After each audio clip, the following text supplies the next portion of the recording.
नमस्कार, जय हिंद, वंदे मातरम। एक बार फिर से आपका बहुत बहुत स्वागत है। आपको बता दें कि महाराष्ट्र के अंदर अब इसी साल 2024 के अंदर विधानसभा चुनाव है 288 सीटों पर। अब की बार महाराष्ट्र के अंदर कई पार्टियां मैदान में है और अब की बार देखा जाए तो महाराष्ट्र के अंदर त्रिकोणीय मुकाबला होने वाला।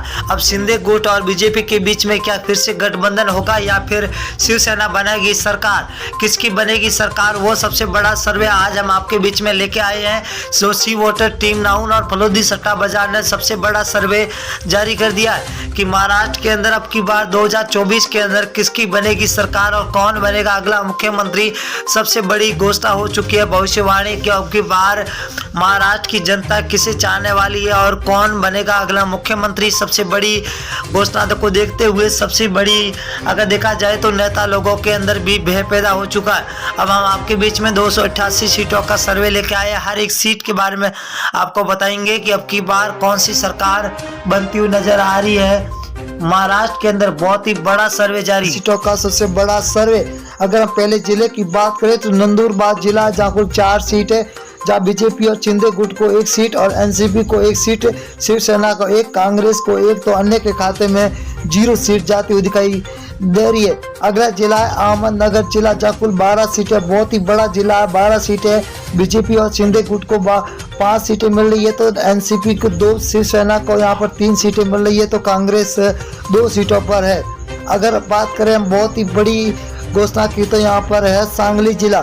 सांगली जिले की बात करें तो 8 विधानसभा सीटें, जहाँ 8 में से बीजेपी और शिंदे गुट को 4 सीटें मिल रही है, तो एनसीपी को 2 सीट, शिवसेना यहाँ पर 0 पर है, तो कांग्रेस 2 सीटों पर टिकी हुई है, अन्य 0 के खाते में जाते हुए दिखाई दे रही है।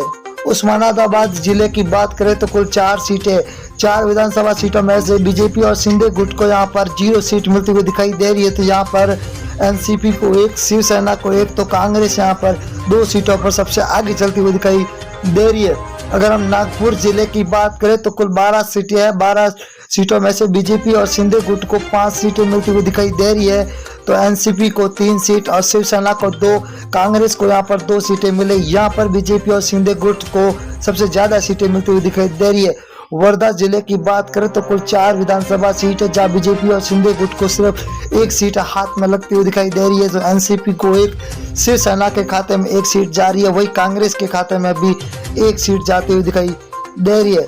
अगर हम मुंबई जिला की बात करें तो मुंबई के अंदर 26 विधानसभा सीट है, ये सबसे बड़ा जिला है, यहाँ पर सबसे ज्यादा सीट है 26 है, जहाँ बीजेपी और शिंदे गुट को 11 सीट मिल रही है, तो एनसीपी को 5, शिवसेना को 7, यहाँ पर कांग्रेस को 3 सीटों पर ही टिकना पड़ रहा है। अगर हम बात करें वाशिम जिला है कहाँ, जहाँ पर 3 विधानसभा सीट है, 3 में से बीजेपी और शिंदे गुट को 1 सीट, वही एनसीपी को 1, शिवसेना के खाते में 1 सीट जा रही है, तो कांग्रेस यहाँ पर 0 पर टिकी हुई है। अगले जिले की बात करें तो पुणे जिला है, जहाँ पर कुल 21 विधानसभा सीट है, बहुत ही बड़ा जिला है, जहाँ पर 21 विधानसभा है। बीजेपी और शिंदे गुट को 9 सीट मिल रही है, तो एनसीपी को 5, शिवसेना को 4, तो कांग्रेस यहाँ पर 3 सीटों पर टिकी हुई है, अन्य के खाते में 0 सीट मिलती हुई दिखाई दे रही है। सिंधुदुर्ग जिला है, जहाँ पर कुल 3 विधानसभा सीट है, 3 में से बीजेपी को और शिंदे गुट को 1 सीट मिल रही है, वही एनसीपी के खाते में 1, तो शिवसेना के खाते में 1 सीट जा रही है, वही कांग्रेस को 0 सीट पे यहाँ पर टिकना ही पड़ रहा है। अगली बात करें हम अकोला जिला है, अकोला के अंदर कुल 5 विधानसभा सीट है, 5 में से बीजेपी और शिंदे गुट को 2 सीट मिल रही है, तो एनसीपी को 1, वही शिवसेना के खाते में 1 जा रही है, तो कांग्रेस यहाँ पर 1 सीट पर टिकी हुई है, तो अन्य के खाते में 0 सीट जाती हुई दिखाई दे रही है। नांदेड़ जिला है, नांदेड़ के अंदर 9 विधानसभा सीट है, जहाँ बीजेपी और शिंदे गुट को 4 सीट मिल रही है, तो एनसीपी को 2, शिवसेना के खाते में 2 सीटें जा रही है, तो वही कांग्रेस यहाँ पर 1 सीट पर टिकी हुई है। बहुत ही बड़ा महा ओपिनियन पोल है अब की बार महाराष्ट्र का। रायगढ़ जिला है, कुल 7 सीटें है, 7 में से बीजेपी और शिंदे गुट को 3 सीट मिल रही है, तो वही एनसीपी को 2, शिवसेना के खाते में 1 सीट मिल रही है, तो यहाँ पर कांग्रेस को 1 सीट मिलती हुई दिखाई दे रही है। यहाँ पर अब की बार महाराष्ट्र के अंदर बीजेपी और शिंदे गुट का महागठबंधन है, और यहाँ पर नासिक जिला है, जहाँ पर 15 सीट है, बीजेपी और शिंदे गुट को 5 सीट, एनसीपी को 5 तो शिवसेना को 3, कांग्रेस के खाते में 2 सीटें जाती हुई दिखाई दे रही है। यहाँ पर अन्य 0 पर टिका हुआ है। तो महाराष्ट्र की 288 सीटों का भयंकर सर्वे जारी हो चुका है, जहाँ पर कोल्हापुर जिला है जहाँ पर 10 विधानसभा सीट है।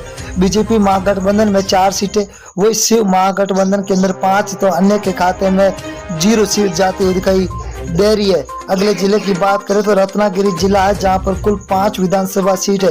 5 में से बीजेपी महागठबंधन को 2, वही शिव महागठबंधन को 3 सीटें मिलती हुई दिखाई दे रही है। तो अन्य के खाते में यहाँ पर 0 सीट जाती हुई दिखाई दे रही है। अगली हम बात करें अमरावती जिले की, तो यहाँ पर कुल 8 सीटें है जहाँ बीजेपी महागठबंधन को 3 और शिव महागठबंधन को 5, अन्य के खाते में 0 सीट जाती हुई दिखाई दे रही है। अगले जिले का रुख करेंगे तो दोस्तों बहुत ही बड़ा जिला है जहाँ पर कुल ठाणे है। ठाणे के अंदर 18 विधानसभा सीट है।